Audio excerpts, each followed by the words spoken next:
Algum problema, filho?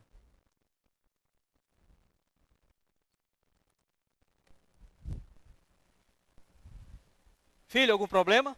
Não, nada não. É que você tá calado, não falou nada na hora do jantar. Eu tô um pouco preocupado com você, filho. Você quer me falar alguma coisa? Não, não. Deixa eu só ficar um pouco sozinho aqui. Mas, filho, Pai, o senhor tá invadindo meu espaço, por favor.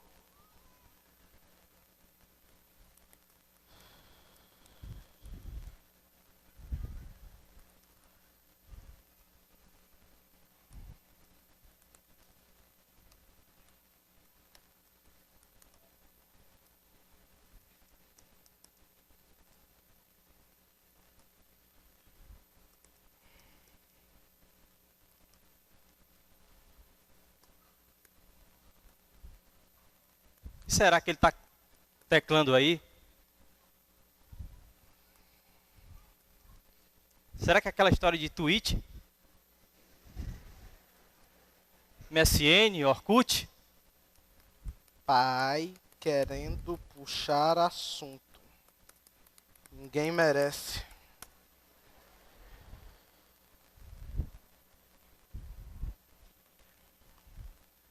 Olha aqui, seu rei da cocada preta. Eu só estou tentando conversar com você. Será que você não entende isso? A gente já discutiu isso antes, tá? Eu só quero ficar aqui no meu canto, calado. Que mal é nisso? Mal? Não tem mal nenhum, filho. Eu só estou tentando conversar com você.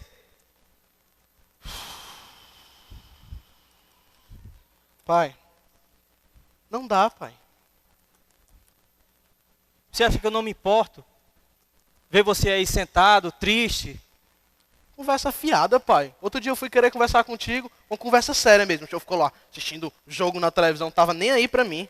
Ah, peraí, deve ter algum engano, filho. Era um jogo muito importante do Ferroviário. Se não fosse por isso, com certeza eu teria dado atenção para você. É. Aí eu não acredito mais, sabe por quê? Porque todo dia o senhor chega em casa cansado, estressado do trabalho, vai dormir tarde, acorda cedo, não almoça mais com a gente, aí vem querer dizer isso agora? E querer colocar a culpa em mim? Pode perguntar pra minha mãe. Perguntar para sua mãe nada, filho.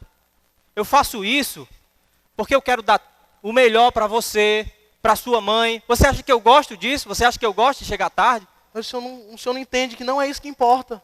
E o que é que importa, filho? Eu estou aqui tentando conversar com você e você está aí no MSN, no Orkut, no Twitter.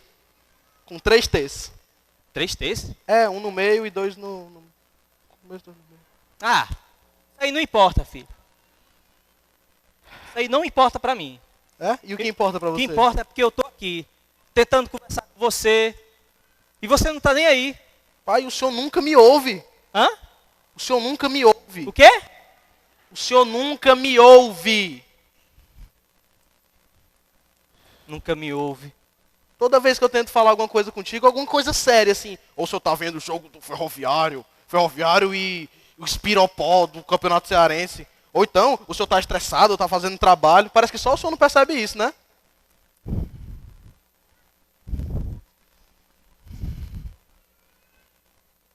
Olha aqui, rapaz. Eu acho que agora você foi longe demais. Eu estou aqui tentando conversar com você. Será que você não entende isso? É, pai, mas eu não quero falar sobre isso contigo, pode ser?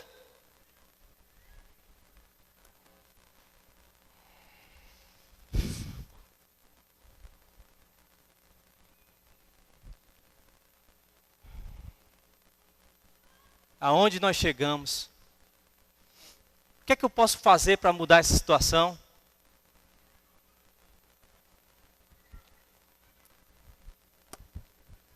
Vacilei.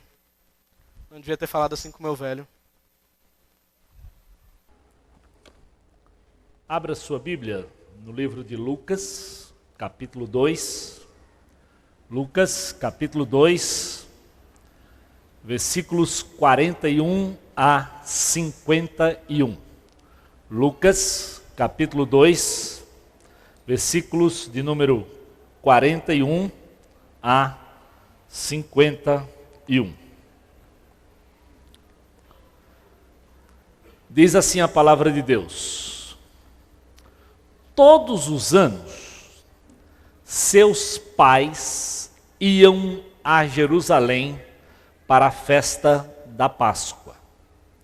Quando ele completou 12 anos de idade, eles subiram à festa conforme o costume.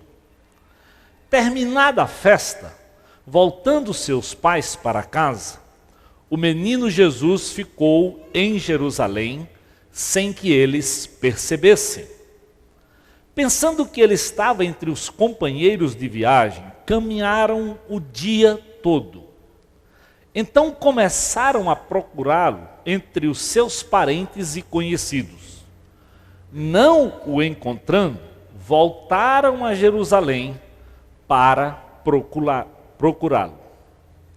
Depois de 3 dias, o encontraram no templo, sentado entre os mestres, ouvindo-os e fazendo-lhes pergunta.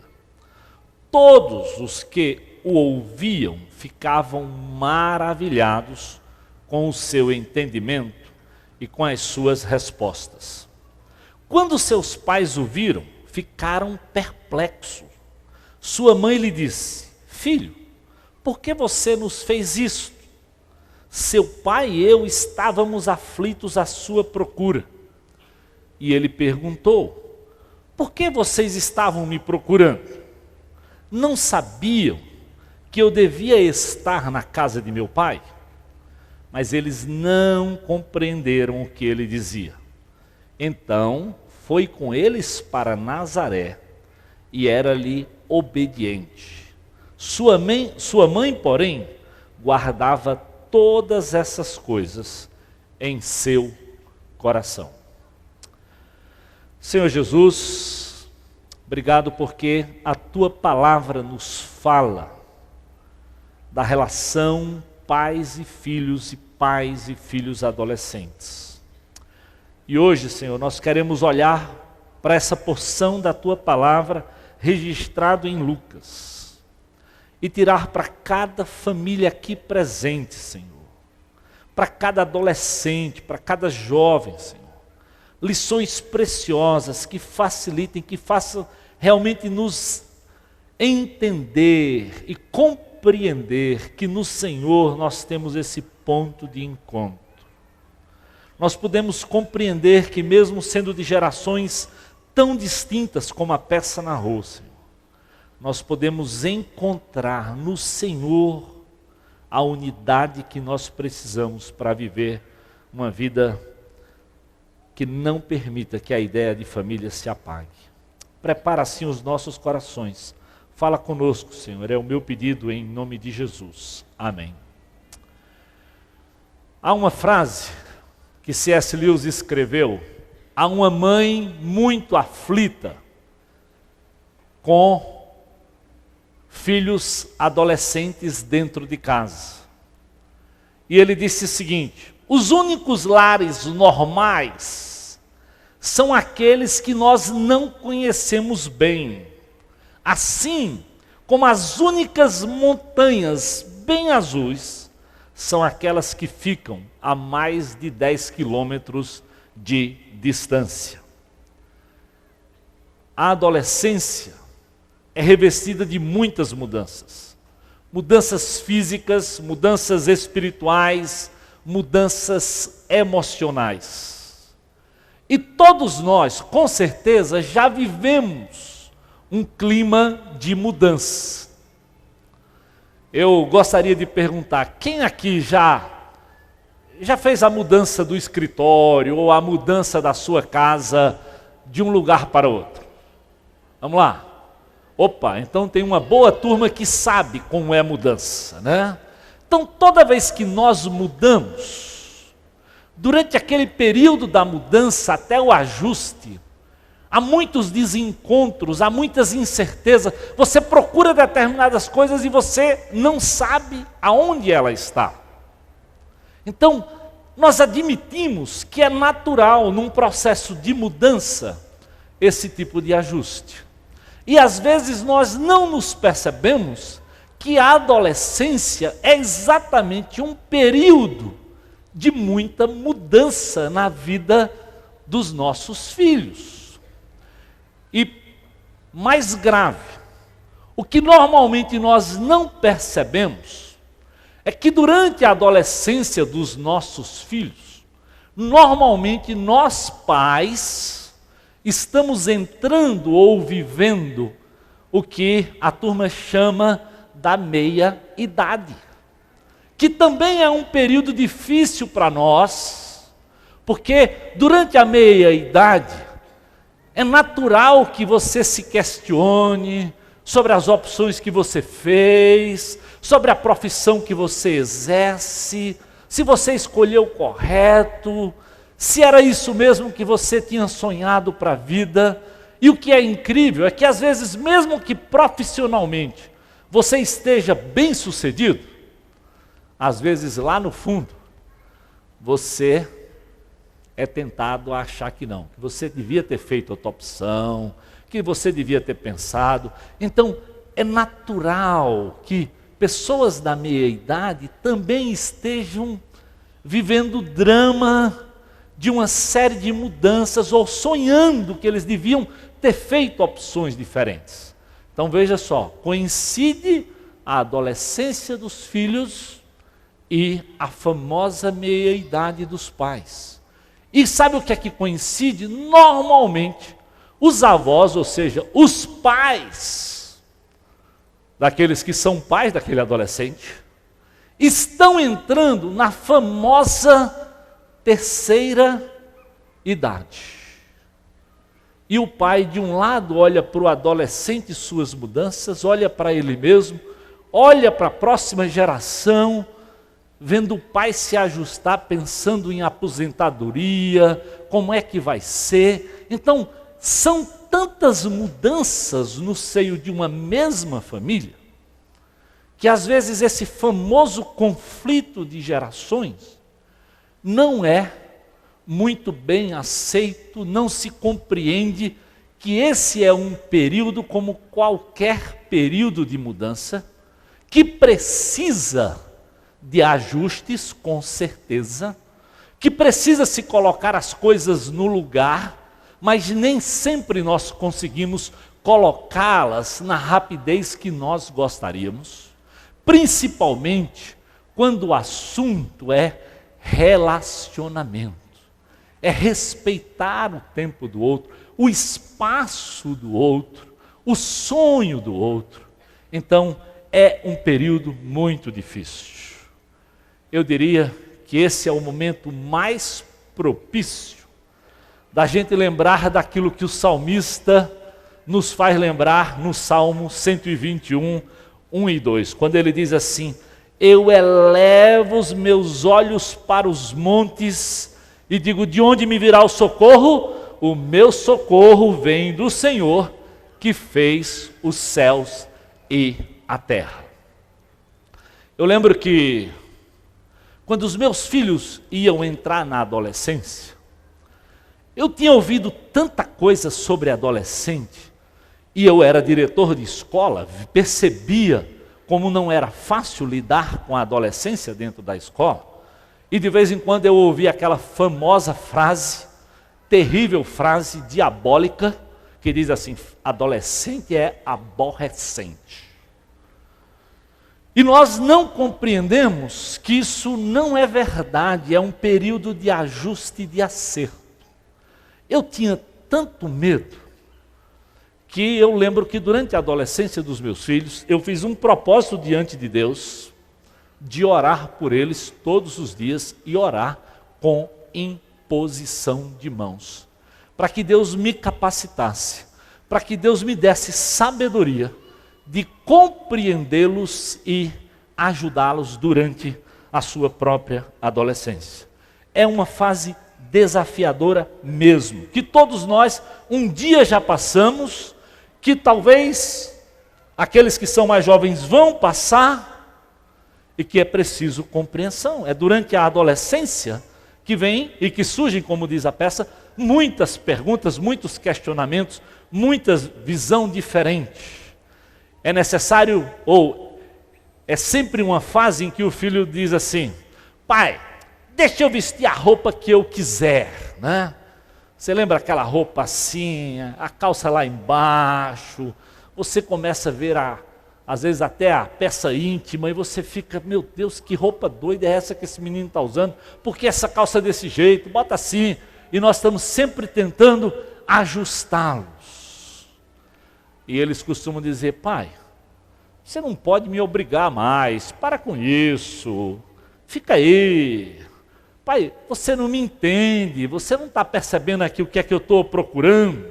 O problema é que vocês não confiam em mim. E aí adolescente é aquela coisa dramática, né? Você não confia, você não sabe, vocês não percebem. Se vocês me amassem, vocês deixariam que eu fizesse essas coisas. É isso que rola.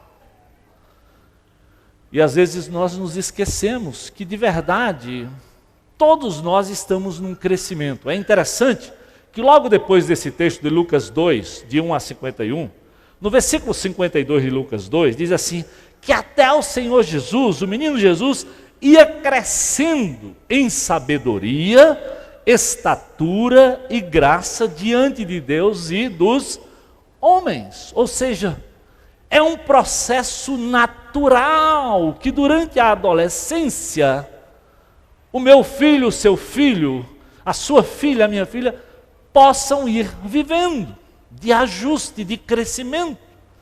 Efésios capítulo 4, versículos 13 e 14 diz, nós também, até que todos nós alcancemos a unidade da fé e do conhecimento do Filho de Deus e cheguemos à maturidade, atingindo essa medida da plenitude de Cristo, o propósito é que nós não sejamos mais como crianças levados por todo o vento de doutrina. Então a Bíblia diz, olha, nós também estamos numa fase de crescimento espiritual, para que a gente não seja mais levado por todo o vento de doutrina.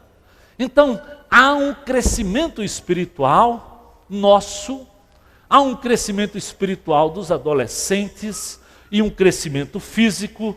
Então, por ser um período de muitas mudanças, é necessário muita compreensão. E compreensão que a adolescência, amados, é um presente de Deus que não pode ser desperdiçado, preste atenção, só com reclamações e resistência.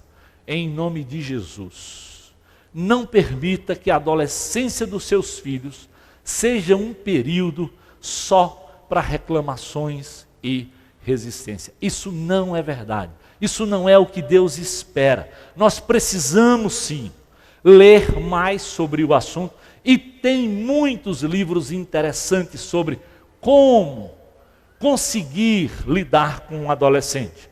Esses dias eu li bastante Crescendo com Seus Filhos Adolescentes, um livro muito interessante, muito interessante. Precisamos conversar aberta e educadamente. É difícil, nós vimos na cena. Às vezes é difícil chegar lá, conseguir, e é difícil porque muitas vezes, também quando eles nos procuram, nós aí dizemos, não, eu estou assistindo o jogo, agora não. E na hora que ele está fazendo alguma coisa, aí o pai quer procurar, ou seja, nós não percebemos que às vezes nós também invadimos o espaço e no momento errado. Nós precisamos perceber que agora, na adolescência, eles já estão numa outra fase de vida. E acima de tudo, querido, eles estão decidindo com quem namorar, a profissão, perceba como é difícil. Um adolescente, ou seja, normalmente hoje, com 14 anos, 15 anos, eles estão vivendo praticamente ou no ensino médio, quando ele já tem que decidir, por pressão da escola, qual é a profissão que ele vai seguir. Então pensa na cabeça de um adolescente, ele decidindo o que ele vai ser para o resto da vida. A pressão que vem sobre ele. E muitas vezes nós pais só nos aproximamos para reclamar. Será que você não sabe o que você vai ser da vida? Será que você nunca pensou nisso? ao invés de tentarmos ajudar, de darmos de ouvi-lo, de prestar atenção, de conhecer as aptidões e, quem sabe, poder dar uma orientação correta. Acima de tudo, querido, nós precisamos orar para poder ajudá-los nas suas inseguranças e na sua própria autoestima. Aqui no texto de Lucas capítulo 2, nós encontramos 4 atitudes, que os pais de Jesus tiveram,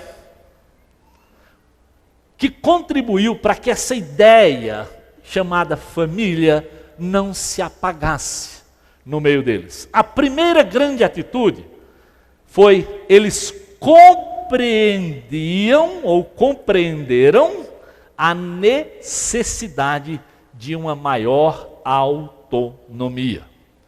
Eles estavam fazendo aquilo que eles faziam todo o tempo, ou seja, a Bíblia diz que eles estavam subindo de Nazaré para Jerusalém, coisa que a própria palavra diz que eles faziam todo ano, ou seja, é natural que um judeu, no período da Páscoa, suba até Jerusalém. E é importante você saber que de Nazaré para Jerusalém não é uma distância tão grande, mas o grande problema é porque para chegar em Jerusalém é quase que o tempo todo subindo, é como quem vai para Guaramiranga. E eu acho que é até mais fácil chegar em Guaramiranga, porque até Redenção você não tem muitos problemas. Mas quando você sai de Nazaré para Jerusalém, você percebe que você está o tempo inteiro subindo. Agora imagina subir no meio do deserto. Tanto é que o texto diz que eles demoravam 3 dias para fazer isso de forma apressada. Então, de um lado, era algo que eles faziam costumeiramente. Mas a surpresa foi que mesmo fazendo uma atividade que eles faziam sempre, naquela viagem, Jesus agiu de uma maneira diferente. Ou seja, ele se distanciou, ele buscou uma autonomia que talvez durante a infância ele não teria feito. Ou seja, ele saiu do meio do grupo e ficou lá conversando em Jerusalém. E muitas vezes a nossa grande dificuldade é perceber que quando a criança chega nessa fase, naturalmente, porque lembra, autonomia não é sinônimo de rebeldia. Às vezes nós, pais, pensamos que a autonomia é reflexo ou sinônimo de rebeldia. Nem sempre. A autonomia é uma coisa natural que a criança, quando chega com 12 anos, tanto é que na própria religião judaica, quando a criança chegava aos 12 anos, exatamente na entrada da adolescência, o que era natural, o que era e é natural, eu já tive o privilégio nas minhas 2 viagens que eu fiz a Jerusalém, de ver a família inteira levando um filho adolescente com 12 anos, eles vão lá no templo, hoje no Muro das Lamentações, e o filho vai lá no oratório onde a lei está guardada, receber do líder, do sacerdote, a lei. Então a criança recebe aquilo e sai levando aquela lei, a família inteira ao lado, ele recebe a Torá e eles vão cantando de alegria, porque como quem diz, agora ele vai poder sozinho fazer a leitura e tirar as lições da lei. Então é natural que a gente entenda que isso acontece na adolescência. Mas às vezes nós não compreendemos aquelas possibilidades de uma autonomia maior. Então, era algo que eles faziam claramente, sempre, mas que naquela vez, Jesus, por ter chegado àquela idade, reagiu de uma forma diferente.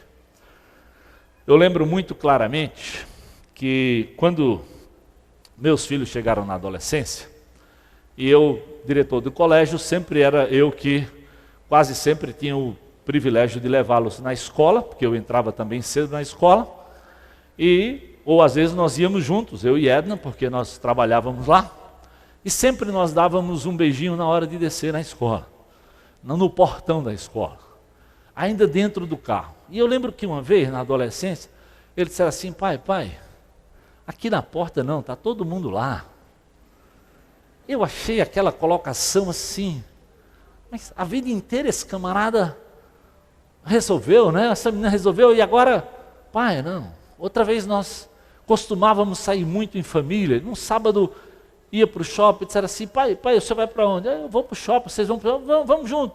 Pai, nós vamos, mas faz o seguinte, chega lá, eu vou me encontrar com a turma, o senhor fica em outro lugar e a gente pode ter.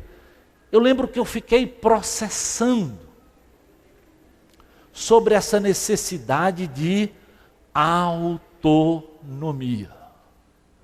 E às vezes é difícil porque naturalmente nós vamos pensar que é rebeldia, que é desprezo, que é querer isolamento, querer distância. Não.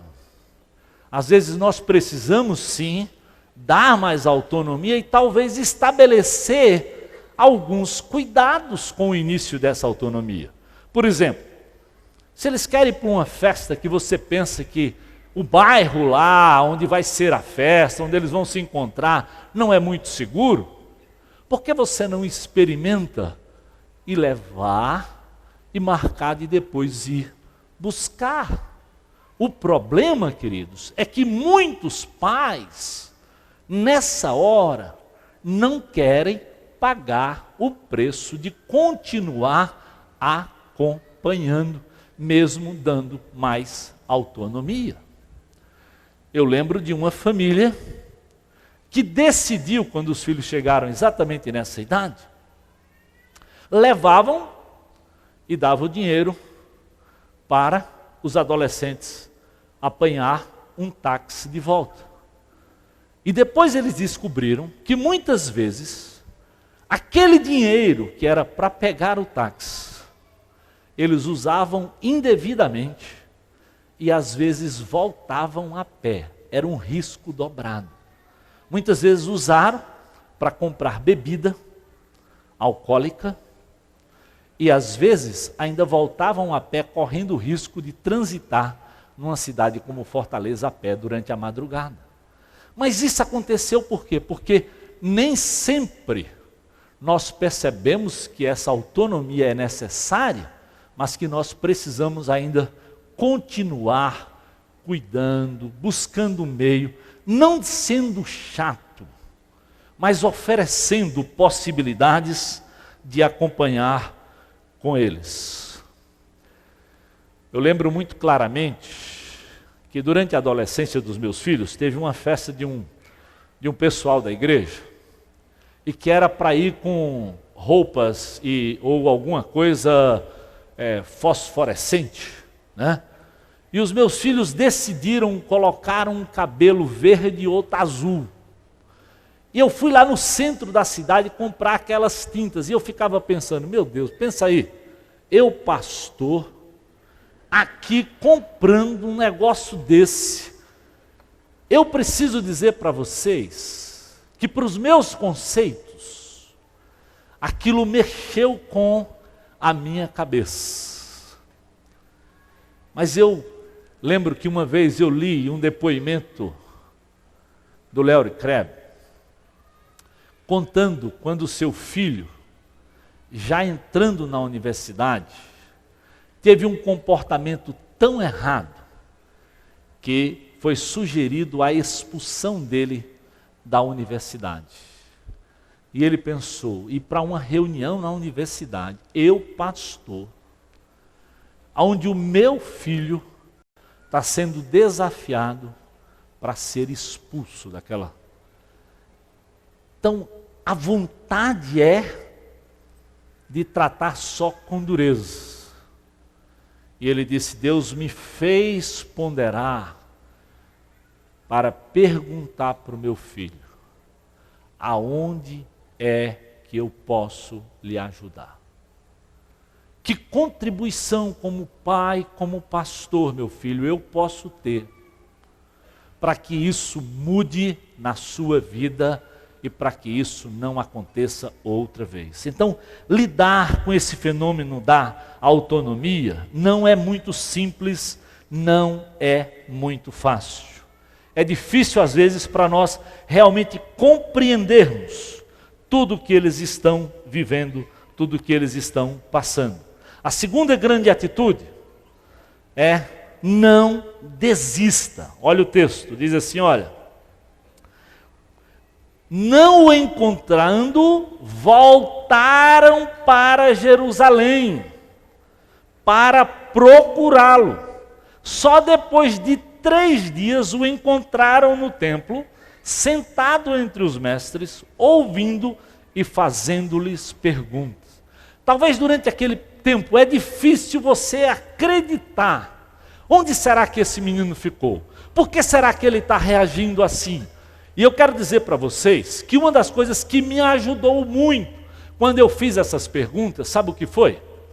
Eu voltei para ver fotos da minha própria adolescência. Eu queria pensar como é que o meu pai cuidou de mim. E eu pedi para o pessoal, vamos ver se as fotos estão aí, só para você perceber como é diferente quando nós estamos na adolescência. Olha lá o pastor Armando. Você não podia ir sempre com um carro, né? Mas percebe lá a adolescência. Vamos lá, outra. Agora esse é o Armando, olha aí. Quem é essa daqui? É Síria ou é Ruth? Né? Olha lá, quem é? Ruth. Tá vendo? Pessoa que você conhece hoje, olha como era lá na adolescência. Vamos lá, outra foto. Olha a dona Síria aí, ó. Lá, hoje. Olha aí.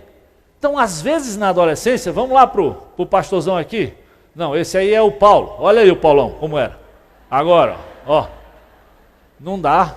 Olha quem era o pastor Zé. Esse cabelão aí. Eu tinha que olhar para que os meus cabelos eram aqui mesmo. E olha, eu não sei, a maioria de vocês não sabem. Mas quando eu vivi esse período aí, usando um cabelão comprido, eu lembro claramente que naquela época havia uma música bem famosa do Gonzagão, que dizia assim: cabra com esse jeitinho, no sertão do meu padrinho, cabra assim tem jeito não. Era uma música para quem usava cabelo comprido.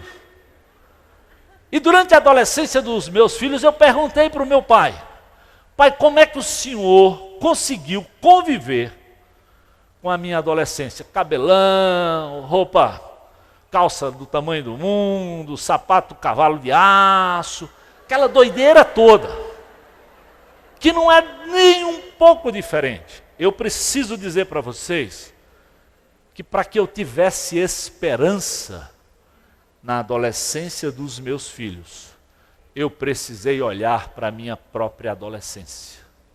Amados, é um período de ajuste, é um período de mudança, é um período de autoaceitação difícil, mas é um período natural que depois Deus vai transformando e vai nos ajudando. Por isso, a atitude dos pais de Jesus para com seu filho adolescente é a que você e eu temos que tomar. Não desista, não desista do seu filho.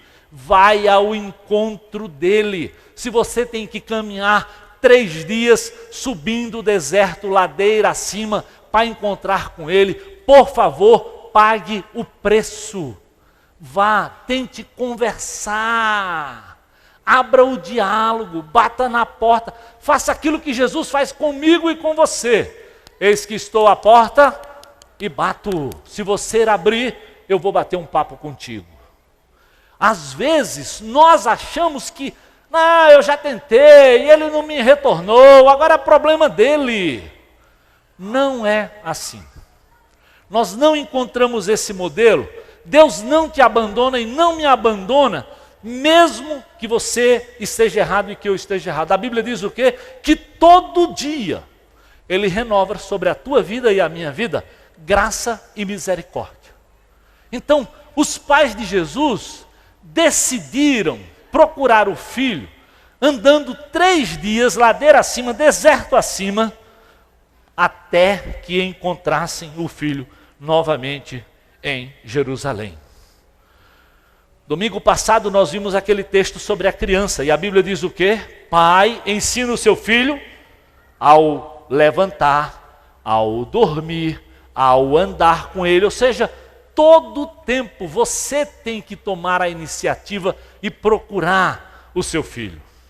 Não desista, diz a música, lembra? Não pare de crer. Os sonhos de Deus não vão morrer, e Deus tem sonhos preciosos, com certeza, para a sua família e para os seus filhos. Como é que nós vamos desistir só porque eu sou Flamengo e ele é Fluminense? Só porque ele fala uma linguagem e eu falo outra? É verdade, muitos de nós não temos acesso a boa parte do que eles têm, mas nós precisamos ir lá. E eu diria, adolescentes, valorizem também a busca do papai. Compreenda, é verdade, nem sempre eles vão entender tudo que você está buscando, mas valorize pelo menos o esforço, a busca, a tentativa de manter o diálogo. Mantenha também o diálogo e a porta aberta. Não esqueça, olha, não esquece, querido, nem pais nem adolescentes, desde o livro do Gênesis, presta bem atenção, qual foi a tática do diabo para com a família? Foi distanciamento. Por isso o homem logo fugiu da presença de Deus e saiu se escondendo. E a Bíblia diz que lá desde o Gênesis, o que é que Deus fez? Foi atrás do homem. Onde estás? Adão, onde é que você está? Por que é que você sumiu? Para onde é que você foi? Venha cá, vamos conversar. Muitas vezes, querido, nós precisamos olhar para como Deus nos trata, para não desistirmos daquilo que Deus nos deu como mais precioso, que são os nossos próprios filhos. Herança do Senhor. Se Deus não desiste de você, se Deus não desiste de mim, por que é que nós vamos desistir dos nossos filhos? Eu lembro que quando eu li aquele livro Maravilhosa Graça, do Philip Yancey, tem um capítulo lá chamado Um Pai Cego de Amor. Eu nunca mais esqueci aquela leitura.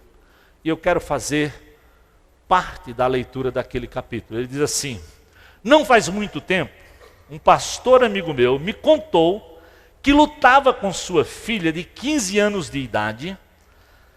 Ele sabia que ela tomava anticoncepcionais e várias noites nem havia voltado para casa. Seus pais tentaram várias formas de castigo, mas sem resultado. A filha mentia, enganava e ainda encontrou um jeito de acusá-los. A culpa é de vocês por serem muito rigorosos. Meu amigo me disse: eu me lembro de ter ficado diante da janela da sala de estar, olhando para a escuridão, à espera dela voltar para casa. Eu sentia tanta raiva. Eu queria ser como o pai do filho pródigo, mas lá no fundo eu estava furioso com a minha filha, pelo jeito com que ela nos manipulava e com que ela nos machucava. E naturalmente eu sabia que ela se machucava mais do que ninguém. Mas durante aqueles dias eu compreendi a passagem dos profetas que expressa a ira de Deus, como o povo sabia como machucá-lo e como Deus gritava de dor pela rebeldia do seu povo. Mas vou dizer-lhe, Quando minha filha voltou para casa naquela noite, já era, na verdade, quase o dia seguinte. E o que eu mais desejava no mundo, naquele momento, era tomá-la em meus braços, confessar para ela o meu amor e dizer-lhe que eu queria o melhor para a vida dela. Eu era apenas um pai desamparado, mas cego de muito amor. Agora, quando eu penso em Deus, eu levanto exatamente a imagem daquele pai cego de amor, que às vezes está a milha de distâncias, como um monarca severo que eu costumava imaginar. Mas eu penso no meu amigo, que em pé, diante daquela janela da sala de estar, prescrutando dolorosamente as trevas, eu penso na descrição que Jesus fez daquele pai que também esperava, sofredor, insultado, mas desejando mais do que tudo, perdoar o filho para começar tudo de novo, para anunciar alegremente: esse meu filho estava morto, mas reviveu. Estava perdido, mas foi achado. Esse é o amor de Deus. Nós precisamos pagar o preço de acompanhar essa geração, de expressar para eles esse amor. Muitas vezes o que nós não percebemos é que nós falhamos muito, porque na infância nós aceitamos muitas práticas que era o momento de ensinar disciplina e zelo. Por isso, nós dissemos semana passada, o momento de catequizar, de inculcar, de ensinar, de mostrar, é bem mais na infância. Não significa que não podemos na adolescência. Se você se converteu já tarde, seus filhos já eram adolescentes, eu não estou dizendo que não tem esperança. Tem esperança, porque Deus é poderoso para fazer infinitamente mais do que nós pensamos e pedimos. Deus pode mudar, Ele pode mudar a minha vida, pode mudar a sua vida, Ele também pode mudar, mesmo que o seu filho esteja na adolescência. Agora, presta atenção no que os pais de Jesus fizeram. Além de buscar esse encontro, eles reagiram exatamente com esse amor. Quando eles encontraram o menino, veja no capítulo 3, quando eles encontraram o menino, mesmo depois de 3 dias andando, mesmo aflitos, eles não foram logo falando mal. Muito pelo contrário. Depois de 3 dias o encontraram no templo, e o que eles dizem assim: filho, por que você fez isto? Não foram dizendo: ei, seu moleque rebelde, vagabundo. Opa! Não, eles não agiram dessa forma. Às vezes o problema é que quando você sai de casa, você já planeja uma atitude de ira, de bronca, de falar duro, de mais humilhar do que edificar. E esse é um grande problema que nós pais passamos. Às vezes não nos apercebemos, não olhamos que é agindo e não reagindo carnalmente. Foram ouvir, olha, Tiago 1,19 diz: meus amados irmãos, tenham isso em mente, sejam prontos para ouvir, tardios para falar e tardios para irar. Eles chegaram lá, antes de fazer qualquer coisa, eles pararam e olharam o que Jesus estava fazendo. É difícil para você, é difícil para mim. Eu sei que muitas vezes foi aqui que eu errei, que eu pisei na bola. Muitas vezes. Meus filhos sabem como muitas vezes.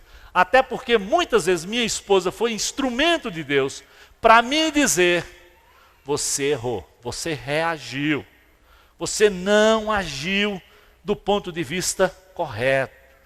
Você se deixou levar pela sua atitude de ira e não tratou com a edificação que precisa. E muitas vezes eu me vi exatamente não fazendo o que José e Maria fizeram. E eu tinha que voltar lá e pedir perdão para os meus filhos. Não é fácil, não é simples depois de 3 dias subindo deserto acima, depois de estar absolutamente aflito, talvez com bronca, chegar lá e dizer, peraí, antes de estabelecer o que eu estou pensando, deixa eu ouvir o que realmente aconteceu, deixa eu saber a versão do meu filho, o que é que ele tem para me dizer.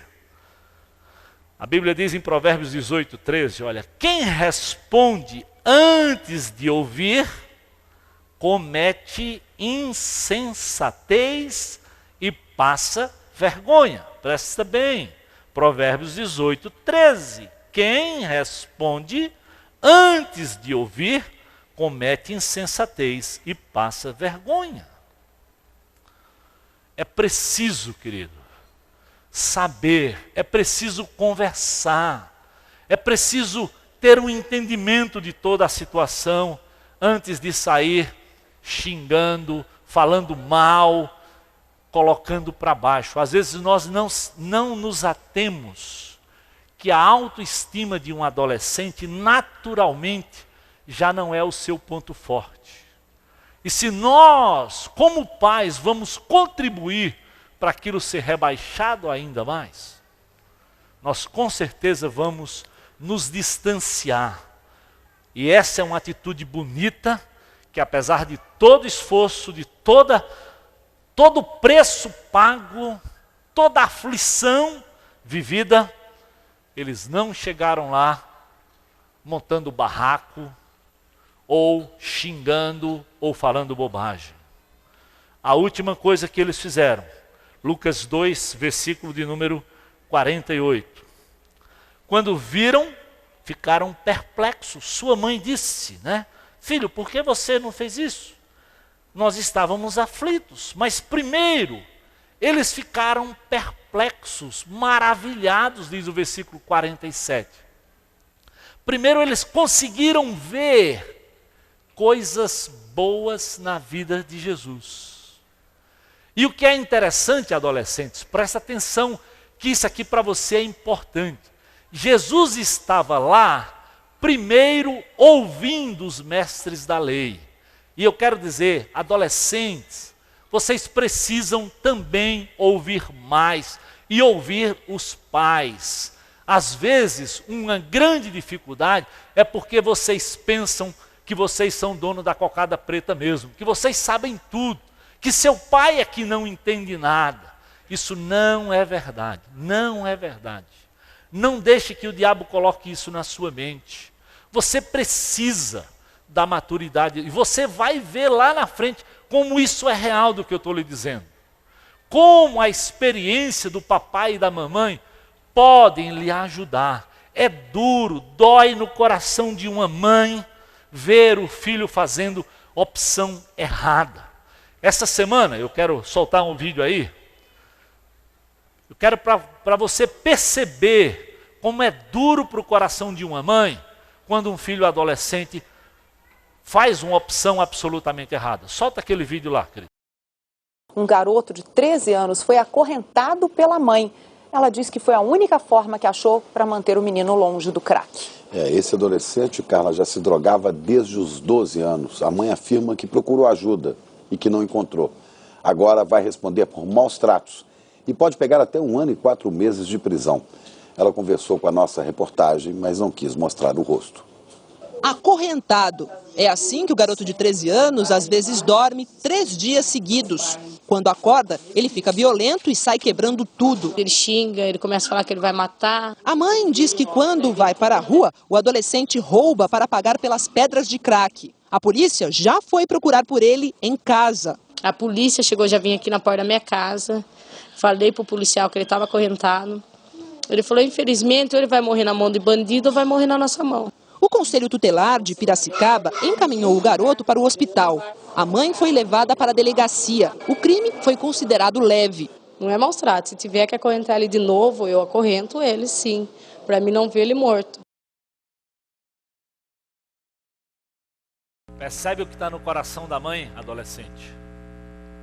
Apesar da medida drástica, terrível, Mas por trás dessa ação dura e terrível, está o sonho de não ver o filho morto e entregue para as drogas.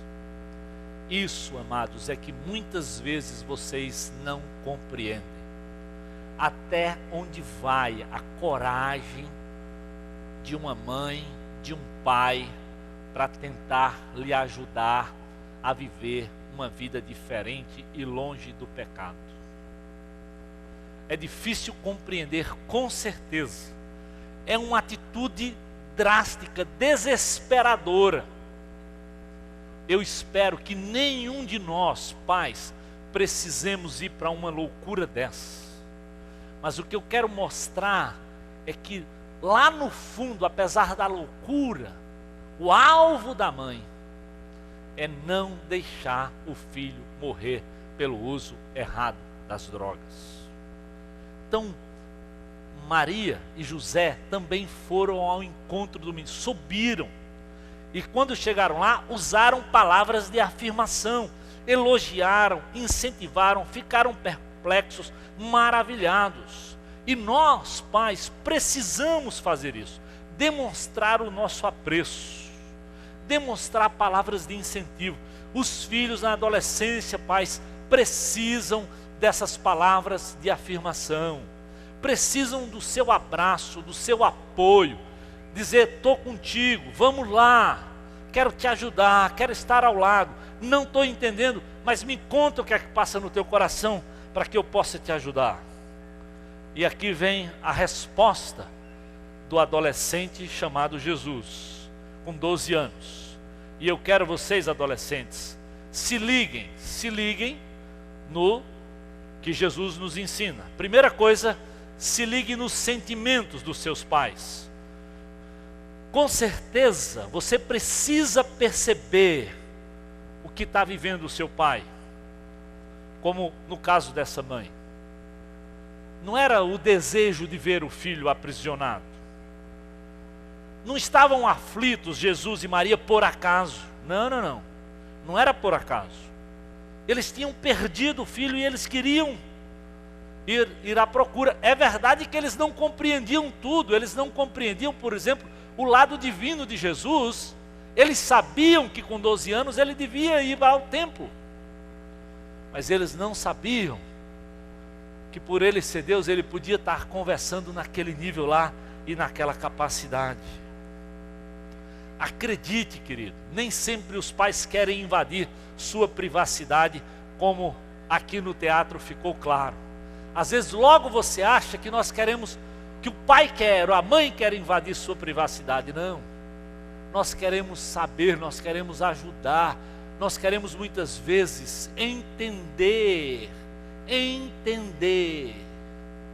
para pedir a ajuda de Deus. Como é que eu posso lhe ajudar?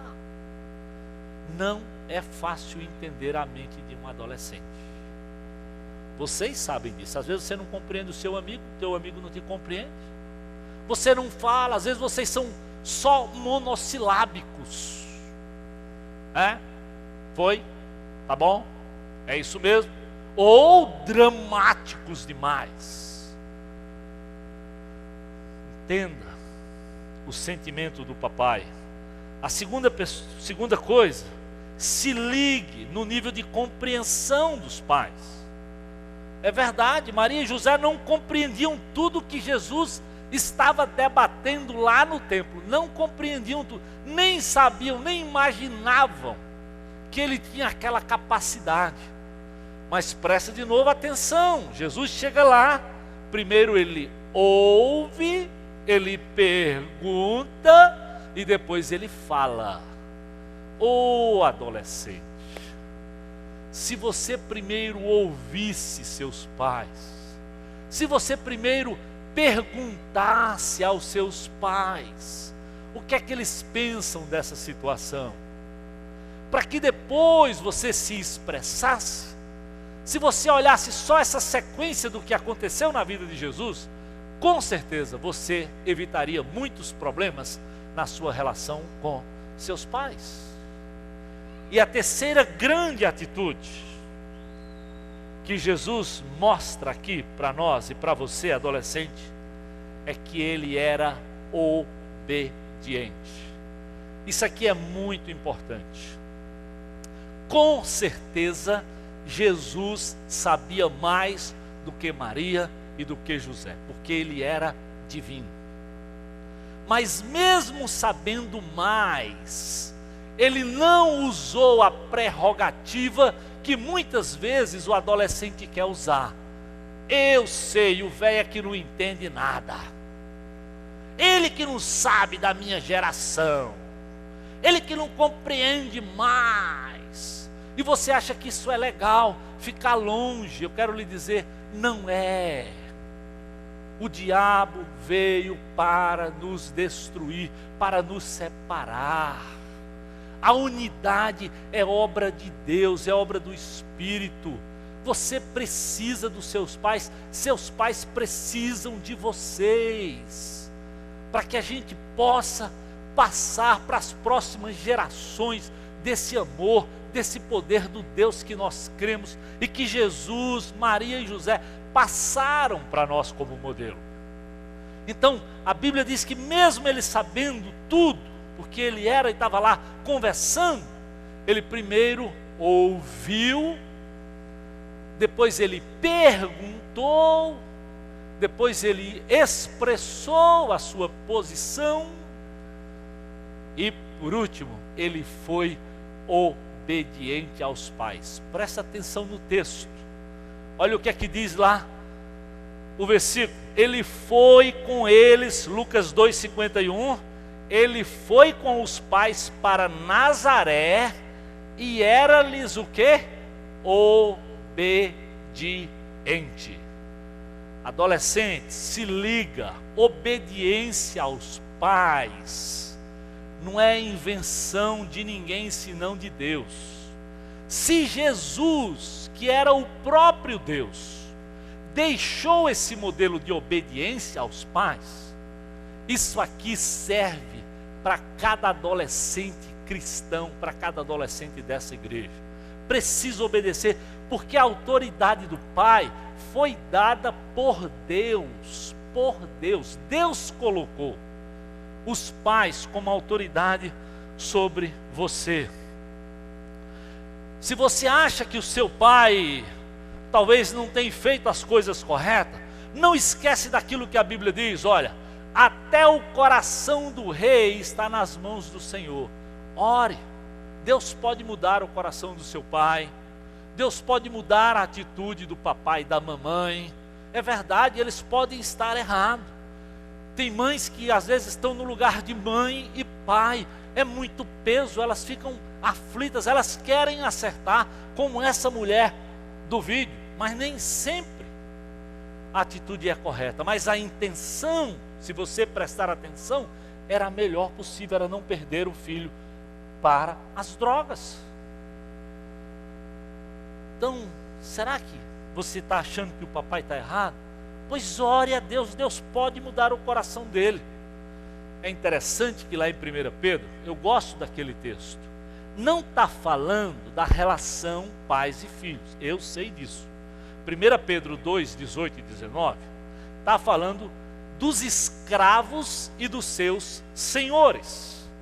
E a Bíblia diz assim, olha lá, adolescente, escravos, sujeitem-se a seus senhores com todo respeito, não apenas aos bons e amáveis, mas também aos maus, porque é louvável que por motivo de sua consciência para com Deus, alguém suporte aflições sofrendo injustamente.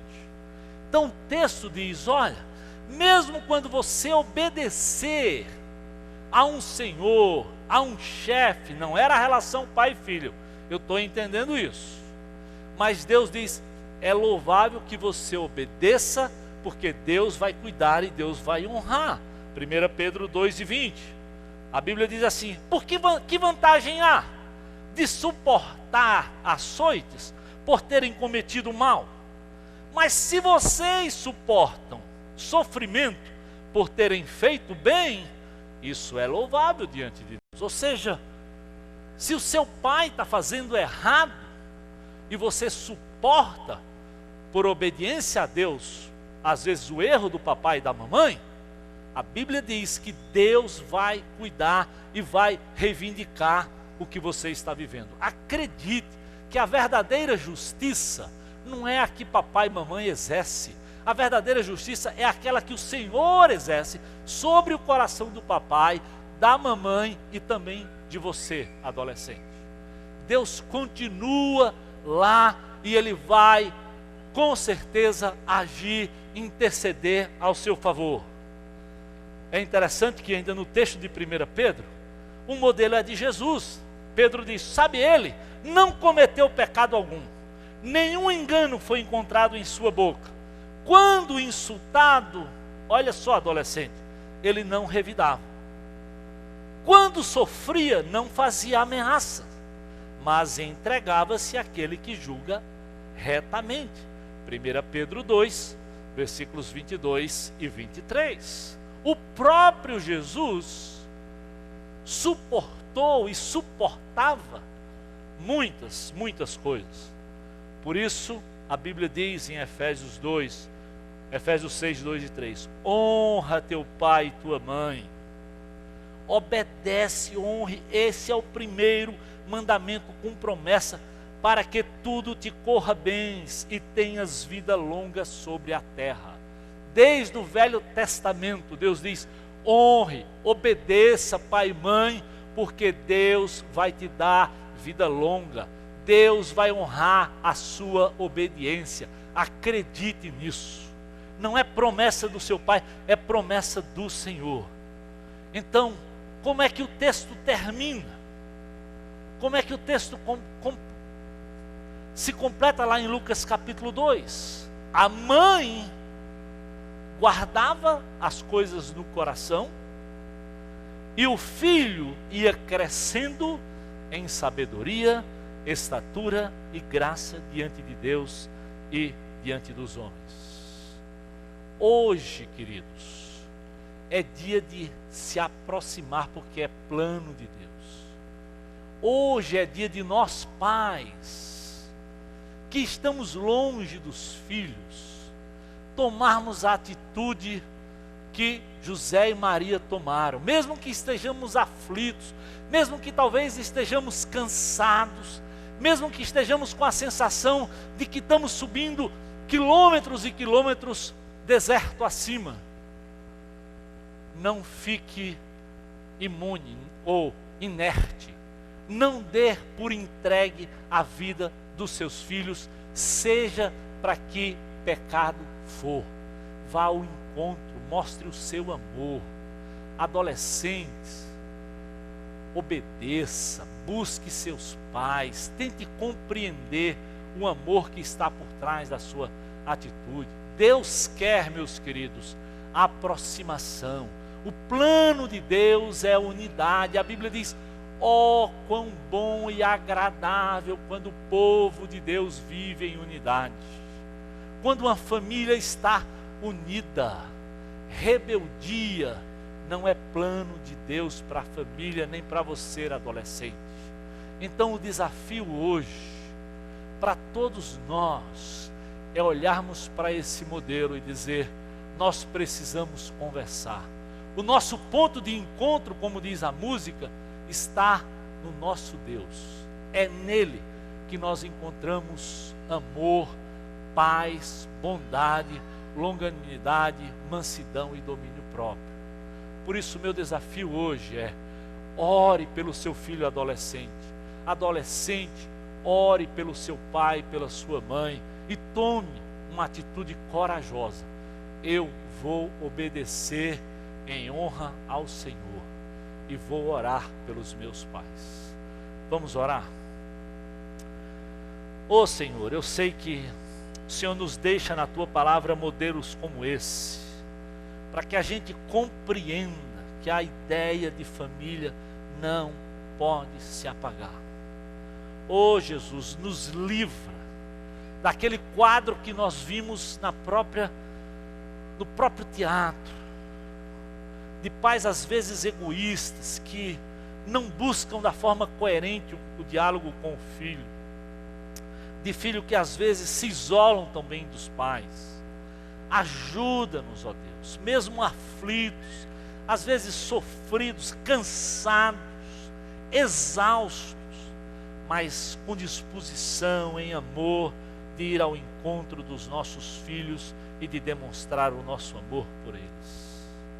Oh Deus, sensibiliza essa geração de jovens e adolescentes, para que obedeçam seus pais no Senhor, assim como Jesus obedeceu o Pai, assim como ele soube suportar as ameaças para te honrar e para fazer a tua vontade. Nessa noite, Senhor, talvez o Senhor tenha falado às famílias, aqueles que talvez estão exatamente vivendo esse momento tenso com os filhos.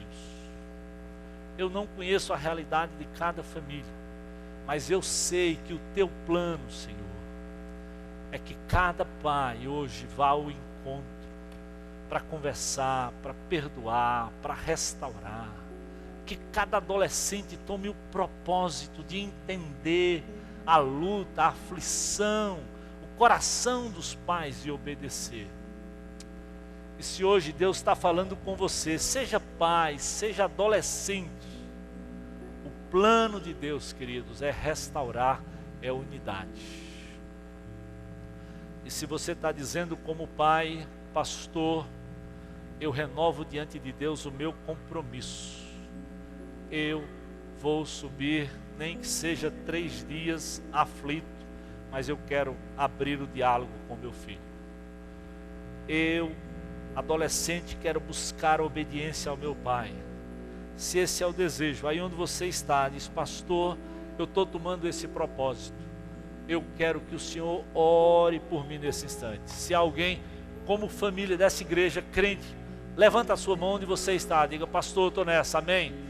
Aleluia, aleluia, estou vendo lá, glória a Deus, amém, aleluia, louvado seja o Senhor. Eu quero desafiar você, vamos ficar de pé, eu quero desafiar as famílias a virem aqui, eu quero orar por vocês, é verdade, eu quero fazer diferente. Os pais que estão dizendo: eu preciso hoje, Senhor, traz aqui, adolescentes, chega aqui, eu quero orar por vocês nesse instante. Eu sei que às vezes é duro pagar esse preço, mas nós precisamos de vez por todas dizer: nós assumimos um compromisso público de orar, de buscar, de restaurar. Então, se você é adolescente e quer isso para a sua família, chega aqui. Se você é pai e quer, chega aqui, eu quero orar por vocês nesse instante. Famílias da IBC, vamos desmascarar essa mentira que a adolescência é aborrecência. Em nome de Jesus, isso não é verdade. Nós queremos amar os nossos filhos. Vocês são a herança do Senhor. Seus pais são presente de Deus para a vida de vocês. Não vamos permitir que o diabo tire esse proveito da vida de qualquer um de vocês. Então, nós vamos, como igreja, orar nesse instante por essas famílias. Senhor Jesus, nós te louvamos porque eu sei que a tua palavra é poderosa. Porque o Senhor nos deixa modelos positivos, Senhor, como está na tua palavra, na vida de Jesus, na sua adolescência, na vida de José e de Maria. Oh Deus, dê a esses pais, a esses adolescentes, aquela sabedoria lá do alto, aquilo que é a ação do teu Espírito, Senhor, para que o diabo não venha para destruir, mas que o Senhor venha para edificar, para aproximar, para derramar amor, restauração na vida dessas famílias. Oh Deus, que o teu poder, que a tua presença seja experimentada esta semana na vida desses jovens e dessas famílias aqui. É a nossa oração como igreja, Senhor, certos de que a nossa vitória está no nome daquele que é poderoso, no nome de Jesus. É a Ele que nós damos o louvor, a honra e a glória nesse instante. Amém, amém. Podem se assentar, queridos, amém.